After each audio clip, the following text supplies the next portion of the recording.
Now this came across my timeline, I think yesterday. What is this? I have no idea. So this is Maroon 5. Oh, Maroon 5. So so it was just announced that Maroon 5 will be performing at the Super Bowl halftime show this year in Atlanta or next for the 2019. I think that's great. Show in Atlanta.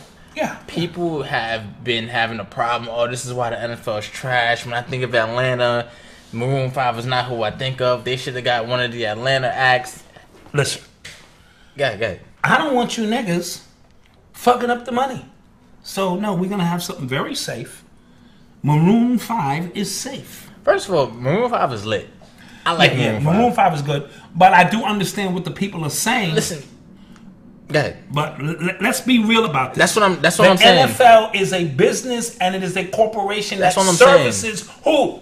White people. Niggas don't go to the stadiums to buy tickets in Atlanta. Maybe they do. You know what I mean? Okay, but so somebody made this point that white people are like the largest consumer of hip hop music, right? Mm-hmm. But this is again when two things can be true at the same time.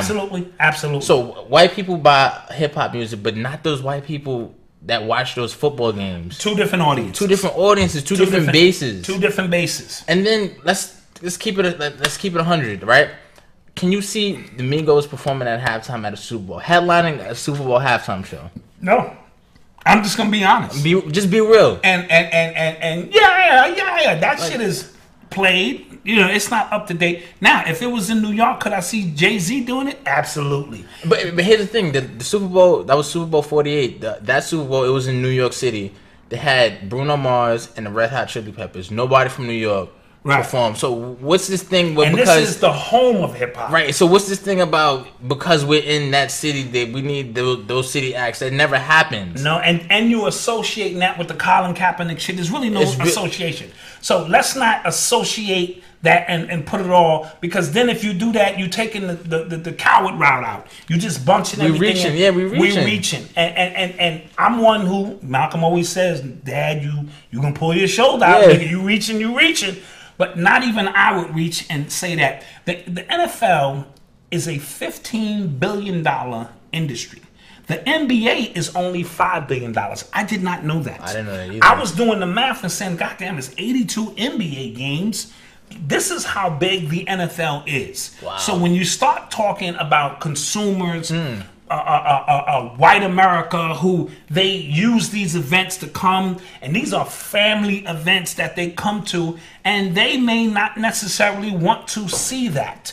So when you look at the dollars, now granted, 85% of the players are black, but they're getting paid to perform, just like Jay-Z, when he do a concert, is getting paid to perform, and there's a whole bunch of white people and Beyonce in the audience. You're getting paid to perform. But that has nothing to do with who our consumer base is. Would it have been nice? It still might be one or two acts that come out. I heard Cardi B, I heard. Yeah, I heard that it was another name. It was Cardi B and somebody else. You know what I mean? But that was them throwing us a bone, like, hey. Yeah, throw you a little bone here and there.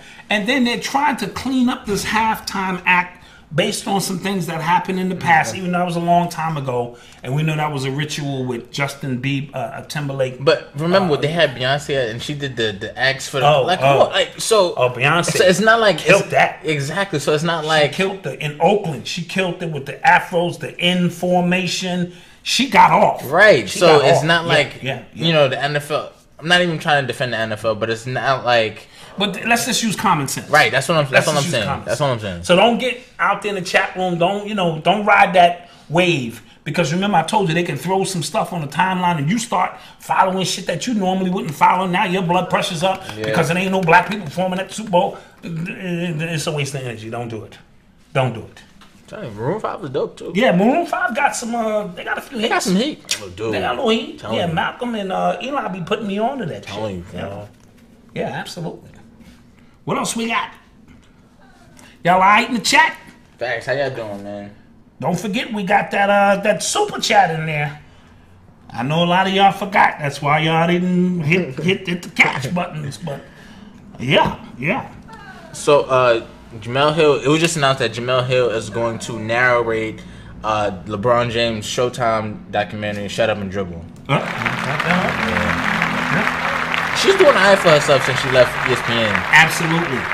And I'm happy for her. Yeah. Because once you use these platforms to build your name, Bowser, don't start. You. Now it's up to you to take your brand when they start acting funny. Yeah. You don't have to tolerate that no more. You use these platforms to build your brand. Now you can peel off and your brand can stand on its own because you have created a one-on-one relationship with the audience. Yeah. So it's not what we do, it's how you do it. So a lot of times you need to come through the corporate rankings to see how this whole thing works. A lot of times we're talking about running businesses and none of us has ever run a business or know what this is about, you know? There's a term coined by Steve Canal, corporatepreneur. Corporatepreneur, absolutely. Because he talks about exactly what you just described. Yes. Like sometimes you need to understand how business works to be able to run your own business. And sometimes you need to do it at the same time. Sometimes we get real black and we say, well, we just need to be running business, and that sounds great. But if none of us know how, none of us have went into the system to learn the ins and outs and do's and don'ts on how to run business, we can't service our community. We're bound to fail. Yeah. So she's been in the corporate aspect. She's a brand name now. And when they started getting funny, peel off and look, one door closes, another door opens. And they gave her a sweet settlement check too. Oh, they hit her with some money. I think like $6 million. Okay. So she ain't broke. Nah, yeah. You know what I mean? Yeah. And now LeBron is saying, come see me. Yeah. I want you to narrate this. And I think that's going to be a great thing. Shut Up and Dribble is what everyone should, in terms of athletes and artists, not just Shut Up and Dribble, shut up and rap. Yeah. It applies to so much, you know.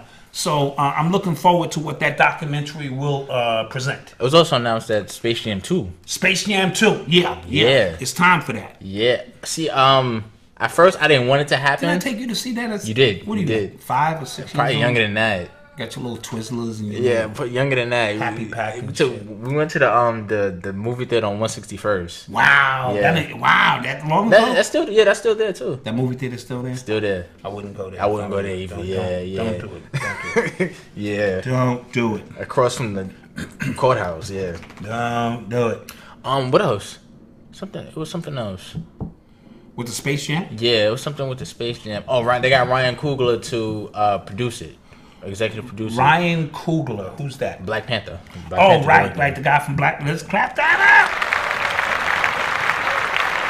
Yeah. Yep. So that's gonna be dope for a new generation. Yeah, because I watched the old Space Jam. It's kind of funny now watching it now, right? And Michael couldn't act for his life. Yeah, his acting was very bad. Yes. For his life, but hopefully, and I'm happy for LeBron. Like he's really just doing whatever he wants to do now. You got to do it. It's his window. The window's open now. You're out in LA. Yeah. Now you can, close a lot more deals and you can leave your mark. And that's what it's really all about. So I'm proud of him.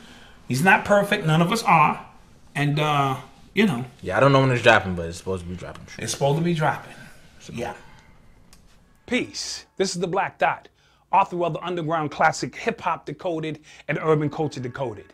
For 15 years, I've been decoding hip-hop, breaking it down, giving you it piece by piece, the DNA of hip-hop, all of its multifaceted components.